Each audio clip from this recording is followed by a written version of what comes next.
Bölüm Birahane darbesi ve yargılanması. 20. yüzyılın başlarında, Güney Almanya'nın büyük şehirlerinin çoğunda, yüzlerce ve bazen binlerce insanın akşamları sosyalleşeceği, bira içeceği ve siyasi ve sosyal tartışmalara katıldığı bira salonları vardı. Bu tür bira salonları, ara sıra siyasi mitinglere de ev sahipliği yaptı. Münih'in en büyük bira salonlarından biri, darbenin başladığı yer haline gelen Bürgerbraukeller, bira salonuydu. Hitler Benito Mussolini'nin Roma'daki başarılı yürüyüşünden ilham aldı. 8-9 Kasım 1923 tarihleri arasında Hitler ve arkadaşları Münih'i Almanya'nın Weimar Cumhuriyeti hükümetine karşı bir yürüyüş için bir üs olarak kullanmayı planladılar. Ancak koşullar İtalya'dakinden farklıydı. Hitler, kahrın kendisini kontrol etmeye çalıştığını ve Berlin'deki hükümete karşı harekete geçmeye hazır olmadığını anladı. Hitler, başarılı bir popüler ajitasyon ve destek almak için kritik bir anı yakalamak istedi. Meseleleri kendi eline almaya karar verdi. Hitler, Sturmabteilung'un büyük bir müfrezesiyle birlikte kahrın 3000 kişinin önünde konuşma yaptığı Bürgerbraukeller'e yürüdü. 1923 akşamı Münih ticaret örgütlerinin, Bürgerbraukeller isimli birahanede düzenlediği gecede konuşma yapmakta olan Von Kahr ve orada bulunan yönetim ekibi, Adolf Hitler ve ona bağlı 603 kişilik silahlı Sturmabteilung müfrezesinin müdahalesiyle rehin duruma düştüler. Birahanenin etrafı sarıldı ve auditoriuma bir makineli tüfek yerleştirildi. Hitler, ortakları Hermann Göring, Alfred Rosenberg, Rudolf Hess, Ernst Hanefestein, Ulrich Graf, Johann Einer, Adolf Lenk, Max Amann, Max Erwin von Scheubner-Richter, Wilhelm Adam, Robert Wöhner ve diğerleriyle çevrili, kalabalık auditoriumda ilerledi. Kalabalığın arasından duyulamayan Hitler tavana bir el ateş etti ve bir sandalyeye atlayarak bağırdı. Nasyonal devrim patlak verdi. Salonun etrafı 600 adamla çevrili. Kimsenin çıkmasına izin yok.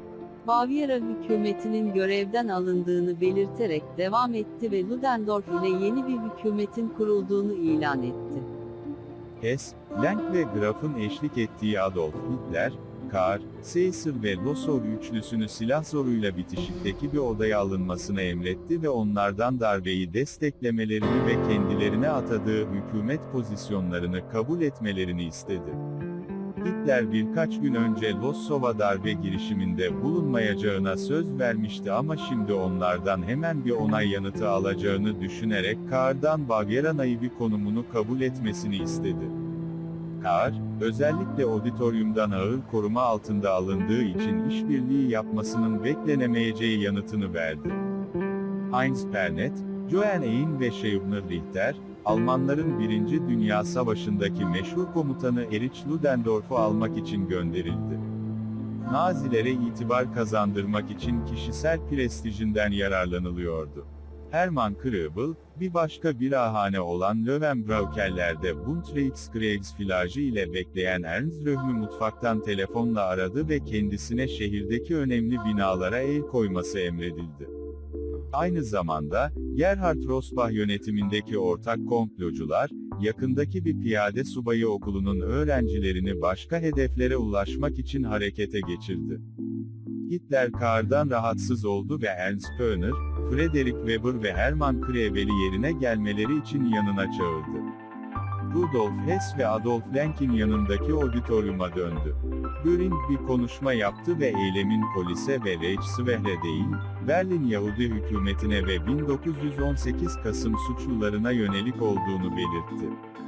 Münih Üniversitesi'nde modern tarih ve siyaset bilimi profesörü ve Kahr'ın destekçisi olan Dr. Karl Alexander von Neuler bir görgü tanığıydı. Şöyle söyledi. Kalabalığın tavrının birkaç dakika, neredeyse birkaç saniye içinde böylesine değiştiğini ömrüm boyunca hatırlamıyorum. Hitler, birkaç cümleyle, bir eldivenin içini dışına çevirir gibi, onları alt-üst etmişti. Neredeyse hokus pokus ya da sihir gibi bir yanı vardı. Hitler konuşmasını şu sözlerle sonlandırdı. Dışarıda Kahr, Losov ve Caesar var, bir karara varmak için çok uğraşıyorlar. Onların arkasında duracağınızı söyleyebilir miyim? Münih'teki Odeonsplatz, 9 Kasım 1923 salondaki kalabalık, Hitler'i onaylayarak yüksek sesle destekledi. Hitler konuşmasını şöyle bitirdi. Bizi motive eden şeyin ne kibir ne de kişisel çıkar olduğunu görebilirsiniz. Sadece Alman anavatanımız için bu vahim 11. saatte savaşa katılmaya yönelik yakıcı bir arzu olduğunu görebilirsiniz. Size söyleyebileceğim son bir şey var. Ya Alman devrimi bu gece başlayacak ya da şafakta hepimiz öleceğiz. Hitler, triumvirlerin kaldığı antreye geri döndü ve kulakları sağır eden bir alkış aldı. Geri dönerken Göring ve Hesse Eugene von Willing'i ve Bavyera hükümetinin diğer 7 üyesini gözaltına almalarını emretti. Hitler'in konuşması sırasında, Höhner, Weber ve Kreubel'ı uzlaştırıcı bir şekilde üçlü yönetimi darbeye destek vermeleri için ikna etmeye çalışıyorlardı. Odadaki atmosfer hafiflemişti ama Kahr direnmeye devam etti. Ludendorff saat 21'den biraz önce geldi ve bekleme odasında görüldü, Losov ve Caesar'a odaklandı, görev duygularına hitap etti. Sonunda, üçlü isteksizce pes ettiler. Hitler, Ludendorff ve diğerleri, ana salondaki podyuma döndüler, burada konuşmalar yaptılar ve el sıkıştılar. Kalabalığın daha sonra salonu terk etmesine izin verildi. Bir taktik hatayla Hitler, kısa bir süre sonra başka bir yerde bir krizle başa çıkmak için Bürgerbraukerlerden ayrılmaya karar verdi. Ludendorff 22:30 civarında Kahr ve arkadaşlarını serbest bıraktı. 1923 darbesi sırasında iktidarı ele geçirme girişimine katılan ilk Naziler geceye hükümet yetkilileri, silahlı kuvvetler, polis birimleri ve sadakatlerinin nerede olduğuna karar veren bireyler arasında kafa karışıklığı ve huzursuzluk damgasını vurdu. Kampbund'un birimleri, kendilerini gizli depolardan silahlandırmak ve binaları ele geçirmek için etrafta koşturuyordu. Saat 3 civarında, Reichswehr'in yerel garnizonunun, Röhm'ün adamlarının bir ahaneden çıktığını fark etmesiyle, darbenin ilk kayıpları meydana geldi. Askerler ve eyalet polisi tarafından Reichswehr kışlasına ulaşmaya çalışırken pusuya düşürüldüler, ateş edildi, ancak her iki tarafta da can kaybı olmadı. Ağır bir direnişle karşılaşan Röhme ve adamları geri çekilmek zorunda kaldılar. Bu arada, Reichswehr subayları tüm garnizonu alarma geçirdi ve takviye çağrısında bulundu. Yabancı ataşeler otel odalarında tutularak ev hapsine alındı. Sabah Hitler, Münih Belediye Meclisi'nin rehine olarak ele geçirilmesini emretti. Ayrıca Kampbund'un iletişim görevlisi Max Neunzert'i Bavyera Veliaht Prensi Ruprecht'in Kahr ile darbeciler arasında arabuluculuk yapması için yardım etmesi için gönderdi. Neunzert bu görevde başarısız oldu. 9 Kasım sabahı Hitler, darbenin hiçbir ilerleme kaydetmediğini fark etti.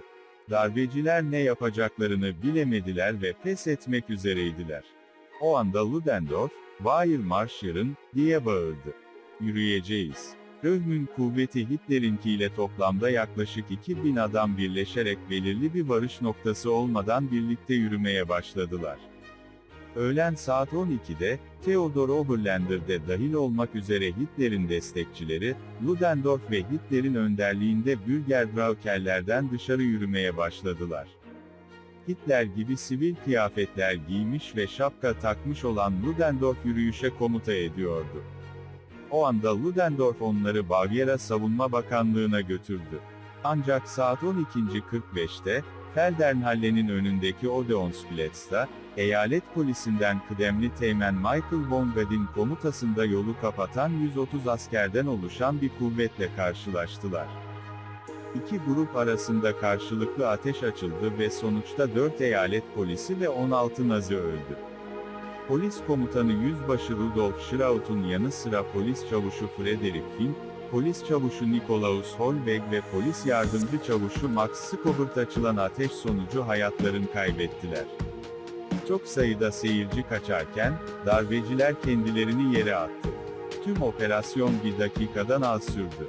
Zarar görmemiş olan Ludendorff, aynı gün tutuklandı ve 5 saat 20 dakika sorgulandıktan sonra, onur sözüyle 22:20'de serbest bırakıldı.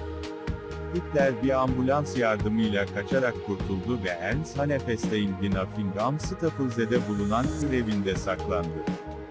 Hükümet güçleri tarafından yenilgiye uğratılmaları Hitler ve Ludendorff'u Münih'ten kaçmaya zorlasa da bu Luftwaffe'nin kan bayrağı kökeni buydu. Vurulan iki SA üyesinin kanıyla lekelenmişti, bayrak taşıyıcısı Heinrich Trambauer, ağır yaralanan ve düşen bayrağın üzerine düşen Andreas Bauer deliydi. Bir kurşun, Scheubner Richter'i öldürdü. Göring bacağından vuruldu ama kaçtı. Nazilerin geri kalanı dağıldı veya tutuklandı. Çatışma sırasında yaralanan Hitler, hemen tutuklanmaktan kurtuldu ve kırsal kesimde güvenli bir yere götürüldü. Darbe girişiminden 2 gün sonra Hitler tutuklandı ve Özel Halk Mahkemesi'nde vatana ihanetle suçlandı. Hermann Göring ve Ernst Hanefestein de dahil olmak üzere diğerleri Avusturya'ya kaçarken, Rudolf Hess de dahil olmak üzere bazı komplocu arkadaşları da tutuklandı. Nazi Partisi'nin genel merkezine baskın düzenlendi ve gazetesi Völkischer Beobachter yasaklandı. Ocak 1924'te, bir acil durum kararnamesi olan Emmlinger reformu, jüri sistemini kaldırdı ve onun yerine Almanya yargısında karma bir yargıçlar ve meslekten olmayan yargıçlar sistemi getirildi. Bu, Hitler'in yasalarla ilk kez başı belaya girmiyordu. Eylül 1921'deki bir olayda, o ve SA'nın bazı adamları, Bavyera Federalisti Otto Wallerstedt'in hitap edeceği Bayern Bund'un bir toplantısını dağıttı ve bunun sonucunda Naziler tutuklandı. Hitler, 3 aylık hapis cezasının bir aydan biraz fazlasını çekti. Yargıç George Neidhart, Hitler'in her iki davasında da başyargıçtı. Hitler'in davası 26 Şubat 1924'te başladı ve 1 Nisan 1924'e kadar sürdü. Vosov, kovuşturmada baştanık olarak görev yaptı. Hitler, duruşmada ses tonunu yumuşattı, savunmasını halkın iyiliğine özverili bağlılığına ve onları kurtarmak için cesur eylem ihtiyacına odaklayarak her zamanki antisemitizm içeren konuşmalarına başladı. Darbenin kendi sorumluluğunda olduğunu iddia ederek Führer veya lider unvanına ilham verdi. Meslekten olmayan yargıçlar fanatik bir şekilde Nazi yanlısıydı ve başyargıç George Neidhart tarafından Hitler'i beraat ettirmekten caydırılması gerekiyordu. Hitler ve Hess, vatana ihanetten Festungshaft'te, kale hapsi, 5 yıl hapis cezasına çarptırıldı. Festungshaft, o zamanlar Alman hukukunda mevcut olan 3 tür hapis cezasının en hafifiydi. Mahkumlar zorla çalıştırılmadan muaf tutuldular, kendilerine makul ölçüde konforlu hücreler sağlandı ve mahkumun neredeyse her gün saatlerce ziyaretçi kabul etmesine izin verildi. Bu, yargıcın onurlu ancak yanlış yönlendirilmiş sahiplere sahip olduğuna inandığı kişiler için geleneksel cezaydı ve Gefängnis ortak hapishane veya Zuchthaus disiplin hapishanesi cezasının damgasını taşımadı. Sonuç olarak, Hitler iyi halden dolayı erken salıverilmeden önce bu cezanın 8 aydan biraz fazla bir süre yattı. İddiaya göre hapishane yetkilileri, Hitler'i serbest bırakmaya ikna etmesini önlemek için sağır gardiyanlar vermek istediler. Hitler'in hitabetinin yetersiz kaldığı ilk duruşma olmasına rağmen duruşmayı, mahkeme salonunda konuşmalar yaparak fikirlerini yaymak için bir fırsat olarak kullandı. Olay ertesi gün gazetelerde geniş yer buldu. Yargıçlar etkilendi, zaten Başkan Yargıç Neidhart, duruşmadan önce sanıklara kayırma eğilimindeydi ve sonuç olarak, Hitler hapishanede 8 aydan biraz fazla yattı ve 500 Reichsmarks para cezasına çarptırıldı. Ludendorff da Münih'te yargılandı. Ludendorff'un, orada tesadüfen bulunduğu hikayesi, savaştaki hizmetleri ve bağlantıları ile birlikte Kap darbesinde kullandığı bir açıklama sayesinde beraat etti. Hem Röhme hem de Wilhelm Frick suçlu bulunmalarına rağmen serbest bırakıldı. Bu arada Göring, bacağına aldığı kurşun yarası nedeniyle kaçmıştı, bu da onun morfin ve diğer ağrı kesici ilaçlara giderek daha fazla bağımlı hale gelmesine neden oldu. alko bağımlılığı hayatı boyunca devam etti.